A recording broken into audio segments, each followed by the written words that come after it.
3, hit it!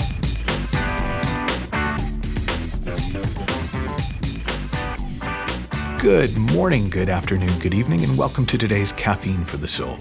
And I'm going to share as a sort of a starter for our different way of thinking about learning, a definition of learning that I came out of me during a coaching session. And my client was asking me about learning, and I said, well, learning is the journey from invisible to subtle to obvious. And we both kind of went, oh. We were both kind of struck by that.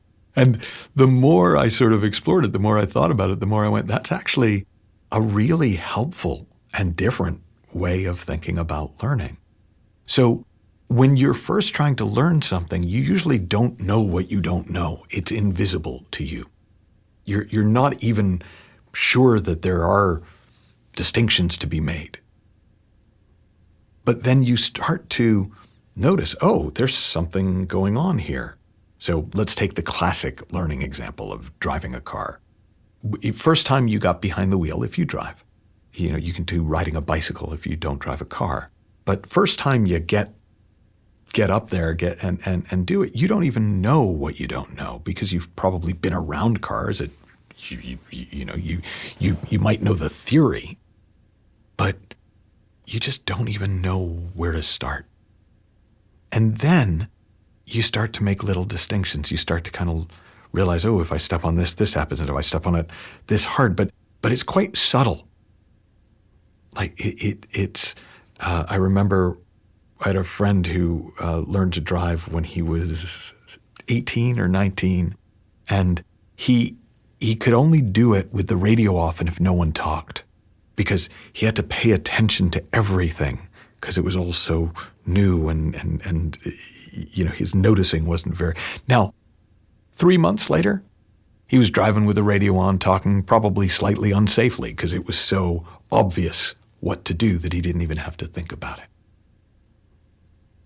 Well, that same journey from invisible to subtle to obvious is true whatever it is that we're learning. So if you're learning to coach, so that's obviously something I do. I coach people and I teach coaches on our program, Super Coach Academy, Coaching Mastery. And one of the things that people, when they're first beginning to coach people, is well, how do I know this? And how do I know that? And how do I know if it's time to talk? And how do I know if it's time to listen? And how do I know if they're hearing me? And how do I know?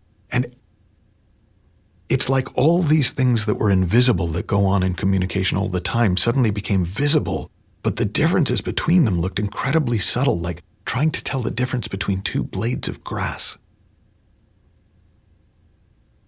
But the more you do it, the more you notice, the less subtle those differences are. And ultimately, it's like the difference between, instead of trying to tell the difference between two blades of grass, it's like trying to tell the difference between a blade of grass and a lawnmower. The cues are so different that you couldn't possibly mess them up. I'm a big sports guy, and I one of the things that I noticed is that whenever a hitter in baseball is hitting really well, they almost invariably say, I'm seeing the ball really well. And I know for me, when I'm coaching really well, it's like the difference between trying to hit a walnut that's being thrown at 100 miles an hour and trying to hit a basketball that's slow pitched. It's so easy because it's so obvious, because I've learned, I've gone on that learning curve, I've gone on that learning journey from invisible to subtle to obvious. So try it on for yourself. Think about something that you are learning, that you are actively engaged in trying to get better at. And notice where you are on the journey. How much of what's involved in doing what you want to do is still kind of invisible to you. It looks like magic when you see other people do it. I think it was Gauguin, the painter, who used to copy a lot of his peers' paintings early in his career. And, he was already a somewhat successful painting in his own right. And people would say, well, why are you copying them when you create such great art on your own? And he would say, well, when I look at their art, it looks like it was magic. It must have been painted by the gods. But when I can recreate it, I know that it is something that I can learn. So are you in the stage of learning what it is that you're learning where it's invisible to you how it works? Are you in the stage where it's visible, but you kind of can see what's going on and how it works, but it's still really subtle and you got to really pay attention? Or is it just so obvious to you that you don't really know what everyone else is struggling with? There's a great moment in the movie Good Will Hunting where Matt Damon's character solves an insoluble math problem that all the professors have been struggling with at Harvard. And they're challenging him and asking him all these questions. And he just looks at them and goes, do you know how frickin' easy this is for me? And that's the learning journey. When we start, we have no idea where to start. As we go, we start to pick up on nuances and subtle clues.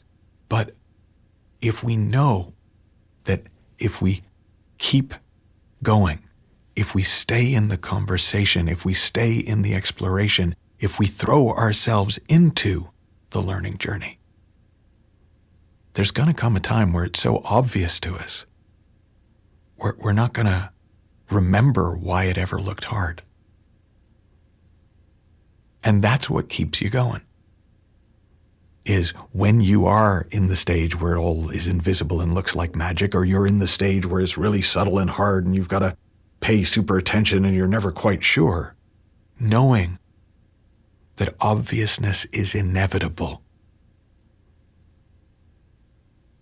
can give you hope to stay in the conversation long enough, to stay on the journey long enough to get to that place where it's effortless, where it's easy, where it's obvious.